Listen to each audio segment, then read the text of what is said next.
This week, we bring very interesting webinars your way, which are catching beat with the volatility in today's market conditions as well. At 10 a.m., we have a webinar that will discuss the small cap segment in detail, the details for which are on your screen below. At 11 a.m., we have a webinar on how you can consistently create wealth even in a bad market.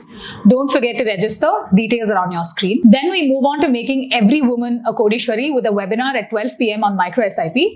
That is how even starting with as small as 250 rupees can build your wealth over time.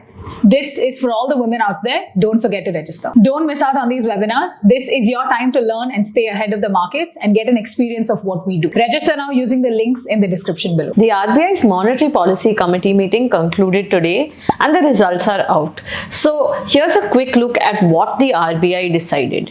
So firstly, interest rates starting with the repo have been reduced by 0.25%. So your repo now stands at 6%. This was a unanimous decision within the committee to reduce interest rates. So we'll get into why they're reducing interest rates a little bit later in this video. But when it comes to the stance, RBI has decided to change its stance from neutral to accommodative. This gives market participants a very clear idea as to where interest rates are going from here.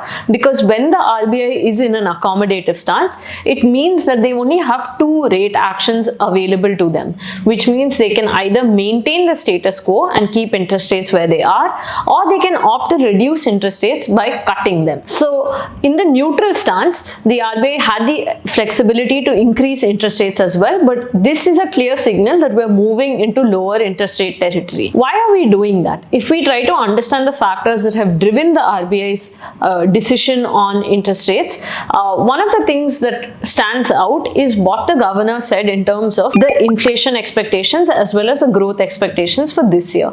If we compare the projections from the February policy just a couple of months ago to where we are today in the April policy, there is a difference of almost 0.2% in terms of expectations. So if we looked at inflation expectations for this year, in February it stood at 4.2%, in April it is 4%. If we look at growth expectations for the year, in February, the growth expectation for this financial year, that is FY 25-26, was at 6.7%, but in April they've reduced it to 6.5%. So clearly there is an expectation that we're going to head into a phase of the market where you have slower growth, lower inflation and more economic uncertainty, which brings us to one important thing that the governor actually said in the policy. The Indian economy has made steady progress towards the goals of price stability and sustained growth. Given the success of the inflation targeting mandate and how India is stacking up against peers